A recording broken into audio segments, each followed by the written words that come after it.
Said what this movie is all about. I'd like to direct the question to our director, John Baltazar, who is actually the writer at the same time the director of the movie. Direct, what inspired you to conceptualize this movie? Sorry guys, my first time, so bear with me. Yeah. So thank you for coming first, the Campus Press, for coming to this special occasion. I would like to thank Sinalocal, FDCP. I would like to thank Jose Lubak and Pagasa and SM and Rich for our fruit partner. And thank you for the cast. So there's an advocacy that's not being sorry. Pwede ko Tagalogin na lang. Okay, sige, magtatagalog ako. Sorry. So, lahat ng movie sa Pilipinas is basically walang bagyo, walang storm sa Pilipinas. Like, we're in the typhoon belt, pero wala tayong nakikitang everything is more like documentaries. Wala talagang feature films na hinihingayat yung public na malaman kung ano yung pwede mangyari. For example, Typhoon Haiyan. Nangyari yung Typhoon Haiyan, pero everyone is like ignoring what could happen, especially with the new upcoming disasters like calamities. We don't know. So I think and I love natural disasters. So it's basically for me to make a film, and I love it. So it's basically fueled me to make it. So that's it. Okay, thank you so much, Direct John. Anybody? We're welcoming now questions from the press.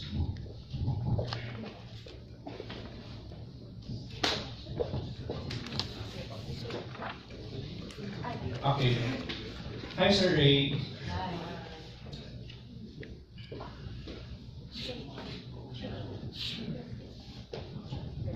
Hi, good afternoon. I'd like to ask the director, whoever in the production, how would you come up with the cast? Nag-audition ba sila o handpicked? And it seems na magagaling naman yung mga artista dahil gusto naman ng mga indie actors ngayon, mga underrated actors. Gusto ko lang malaman kung bakit hindi kayo kumuha ng mga artista na napapanood natin sa telebisyon at saka sa pelikula. Yes, it's actually good to have. Sorry, mas maganda na mas may talented actors and stuff. Pero hindi nakikita yung mismong talented in the indie film world, or like the people who wants to act, who hindi binibigyan ng chance para umarte. So we charge sa different entities, but at the same time, merong talent fees.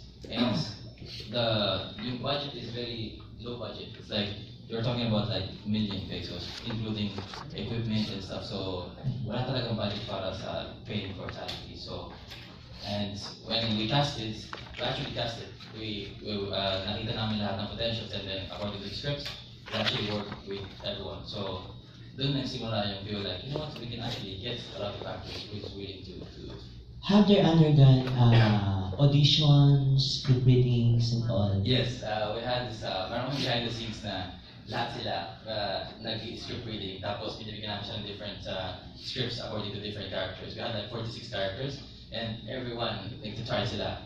It was funny because hindi na alam kung anong mangyayari, like if we're gonna get it or not, but they were so excited. So yeah, we had script reading. Were they sent by their managers or inimbitahan nila ba, or mga dati nyo nakakilala itong mga stars? So para sa akin, it's my first time sa Philippines na mag-create ng movie. So hindi ko alam makakilala yung mga, actually nag-approach ako ng isang talent manager, pero she was asking for a lot of money, and then it's like, sorry, I can't do this, with this low budget. I can only give you like with X amount of stuff. So we asked on Facebook 4 times kami nag-casting call, and then some people came, and then yung iba hindi, yung iba yes and no, and then some others are recommended from theater actors. So like they were all friends, so we're like family. So if you say Anna knows Mandeep, and Mandeep knows Mark, so magkakilala lahat sila. Naging chain, Yes, it was all recommended, pero some of them are real actors, so recommended by actors and actors and actors. Thank you, Direk. Siguro may I ask everyone to, again, bumati and then Aside your past, acting projects or kung ano man yung connection niyo sa showbiz before, siguro si Kuya ng Tetex. Andrew. Si Andrew. Andrew, yes. 2005 ka ba, Andrew?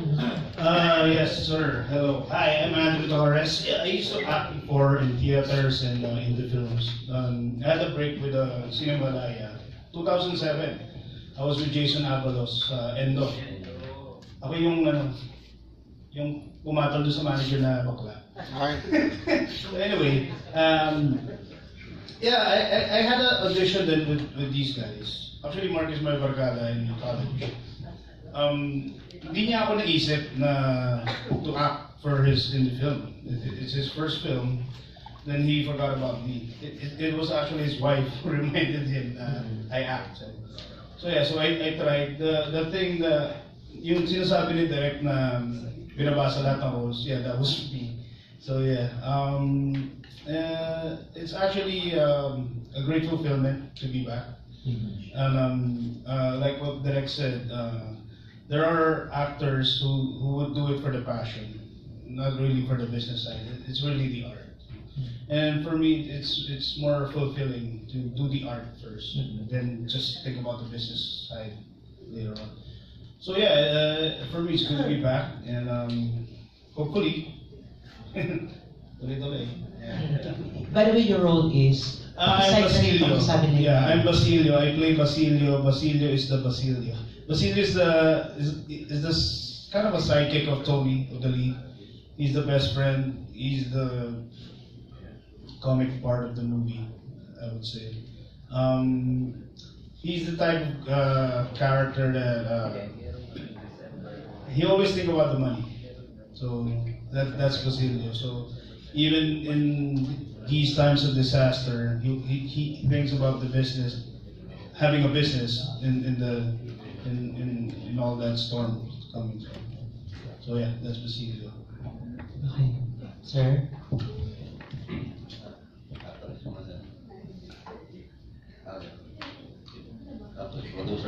Actors. Okay, let's have Justin. Okay, so you're asking how I got here ba? Yes. So, actually, it's always been a silent dream of mine to be a actor or beauty queen. But it's not so silent now, kasi nandito na ako. Anyway, so before kasi, I was just going to Perpetual, in the University of Perpetual Health sa Laguna. I was gonna visit someone there with my family. And then I met Kuya Mac and his wife, and then they were like, "Oh, you're so pretty. Do you wanna be part of a film?" So I was like, "Diba? The opportunity presented itself. So why not, diba?" So they made the audition. I got the part. My part was a reporter. I was a reporter, and I had a part sa refugee camp. So it was kind of short, but it was interesting kasi it was kind of true to life. Kasi talagang pumunta ako sa isang place na umulan talaga siya, inantay na yung ulan. So, naramdaman ko talaga yung storm is coming. Ayun. So, ako pa naman, if I do something, I wanna commit to it. So, it was a fun experience, and I learned that, in a way, I grew with it naman. This film also helped me kasi I used the advocacy for this film dun sa pageant na sinalihan ko. Yeah, kasi I think it's also very important, di ba? Direct. Hindi kasi parang wala kasi masyadong talagang nagpo-promote ng ganito eh.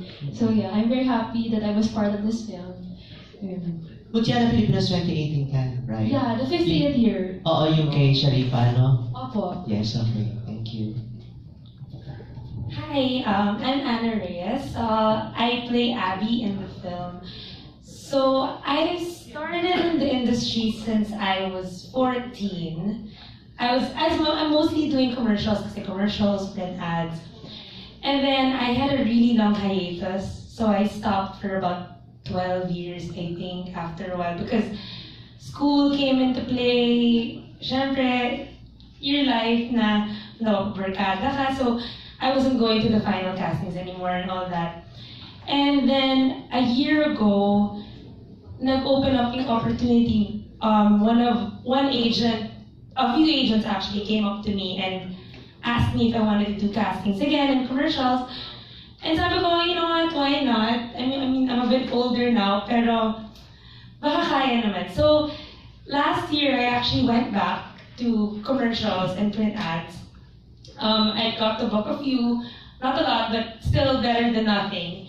And then, so, acting has always been my passion. So I've been doing it since I was really, really young. And I'd be part of theater and all that stuff. Passion lang talaga siya. It was never something na gusto kong pagkakitaan or something. I just really love doing it. And then, so when si Mark, he posted that there was going to be an audition for a movie that they were making. So I go, you know, why not? Let's give it a shot. Let's try. So, yun. So, and then eventually I got the main lead role for lady lead role ba? Yun, for women. So, okay naman. It was a crazy experience because most of my roles then were ate, ganyan ako, ate, or anak ng ganon. So it's actually my first time to play a mom in any of like even just commercials. First time ko mag-mom, and it was just a background. Abby is a single mom, so I have a kid here, and yun, tas yung parang my late husband is friends with Tony Hughes' father, and then the story revolved around there. So yeah, so it was a crazy experience, but it was definitely one for the books. So there, thanks. Tagalog na lang ako.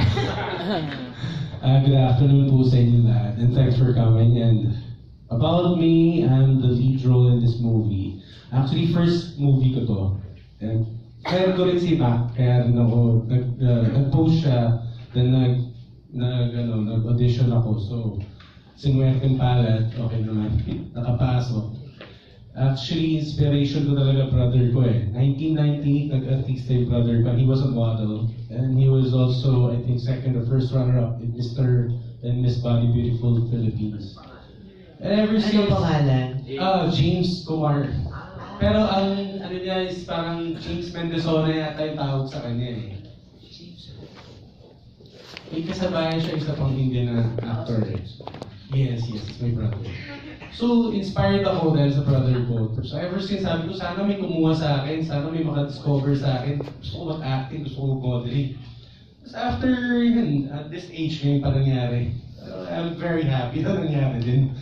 So, I said thank you, Director. Thank you, Mr. Bashar, and everyone. And I'm so happy to be a part of this movie kasi, yun nga, like Director said, ito kasi nagbibigay ng knowledge eh, advanced information. Magiging advanced ka eh, if something's gonna happen, may sakuna or typhoon or whatsoever, at least may heads up ka na kung ano mangyayari, kung ano dapat mong gawin. And yun lang po, I'm very happy to be a part of this movie and pasensya na po kayo, first time ko mag-conference talaga. Your role? Ano pong... Lead role po. Ano pong character niyo dito? Ako yung ako yung Tony Hughes. Ako si Tony Hughes. Tony Hughes. Oo, ako yung lead role dito. Okay, sige. Thank you. Okay, thank you. Alright. Are we satisfied, Sir? Yes, very much. Very much Thank you. satisfied. Okay, alright. Okay, yes, ma'am. Okay, wait lang. Go dito. Okay, right. Ma'am Linda. Hello. I'm Linda Saguno. Excuse me po. Ay, kay Direk Stephen. Sabi mo nga, mahilig ka ng mag-observe yung sa mga bagyong dumarating, mga disasters. Ito ba nung sinushoot mo ito, meron kang actual na experience na sumubukay sa malaking bagyo? Yes, yung meron scene with Mary, kasi lagi kong tinitingnan yung weather forecast every night, every day. And then, make sure ko na as also an AD, like a first assistant director, kailangan ko i-check na yung timings namin with the actors and stuff. So, maraming scenes na talagang may bumabagyo and maraming scenes na wala. Yung kitat mismo, pag yung nakita yung kitat, it's real. So, inantay namin for 2 hours na nakatayo sila and then nakaroll yung camera, and then 2 hours, literally 2 hours we're waiting, and then tumikita film, and action, then biglang nakikita, and then boom, suddenly, it's there, magical. Wala kang dinagdag na mga footages ng mga malalaking bagyong duman. Mostly ba dito sa Pilipinas o sa upload mo kinunan yung mga disasters na yan? Yeah, half-half. Hindi siya yung full. For example, wala nang tidal wave dito, so I had to get those footage and composites para mas believable. And then, may mga miniatures ako, may kita ko sa inyo, hindi ko pwede sabihin. And then, maraming mga floods na real, and then maraming mga footage kaya gumagala talaga kami habang nagbabagyo to actually get some really good footage. So, authentic talaga kaysa sa parang CGI lang lahat. So, Parang yung Twister, di ba? Yeah. So, yun talaga yung passion. I love to be outside kapag mabagyo. I just love it. Paano mong naging advocacy itong pag-monitor ng mga disasters, di ba? So, meron ba kayong mga may part dito na yung mga signs, katulad nga ng title ng movie, anong signs ang dapat malaman ng tao na isang super typo ng palarating na dapat na paghandaan? Hindi ko, I try to exaggerate para makita ng tao. It's not like a documentary where ito yung kailangan makita and then manonood ka. Pag nanood mo, then okay, hindi pala ganun. Whereas yung nangyari ngayon, for example, sa Yolanda, hindi naman nila nalaman na parang, they ignored it. And then hindi nila alam na magkakaroon ng storm surge. So, yun yung gusto ko ipalabas na something worse can happen na hindi mo mapapredict ng normal predictions that we have now. So, the way I did it was not super excited, but like the signs were different signs na nakikita natin now. Like, umulan tapos maaraw, and then mga short quakes, earthquakes, mga ganun. So, for now, parang magiging normal sa atin, pero actually, something is happening sa climate change dahil sa lahat ng nangyayari sa buong mundo. So, that's the real science na gusto ko ipakita sa buong Pilipinas, na at least just to fuel something in the brain. Napakahirap na gumawa ng ganyang klaseng pelikula. More or less, magkano inabot ang budget dito? Literally 1 million po. Kasama po yun. 1 million only? Yes. Pesos. Ilang shooting days yan? 26 shooting days po. 26 shooting days sa budget na 1 million na kasya. Kasama ng mga equipments and the talents of the stars. Wow. Sobrang tipid. Bali po. Narekwento mo yung apat. Actually, 4 lang po kaming crew. Ako yung director, and then meron kaming shot is also sound guy and then moving around, and then third is basically just calling people like I need this now, and then basically yung ina-arrange ko every night na call sheets are like timetables. Sa umaga, siya yung tatawag sa just confirm, and then si Reg is basically extras, locations and stuff like that. So it's literally like 4 na tatawag. Minsan naging 2, minsan tulog na sila, and then nag-shoot pa rin kami 3. There was one time like really a full day, full night. So it could happen like this because I'm used to big budget commercials and then low budget commercials. So I try to do anything that's high production value. So yung passion is really like kung alam mo mismo yung paano gawin ng isang movie from heart, you can actually do it by yourself. So kailangan mo lang ng proper na team. Kasi na-feel nila mismo kung paano namin ginawa yung film. Like, literally kami yung mag-aarap ng ilaw. And then, yeah, the whole thing. How's the quality of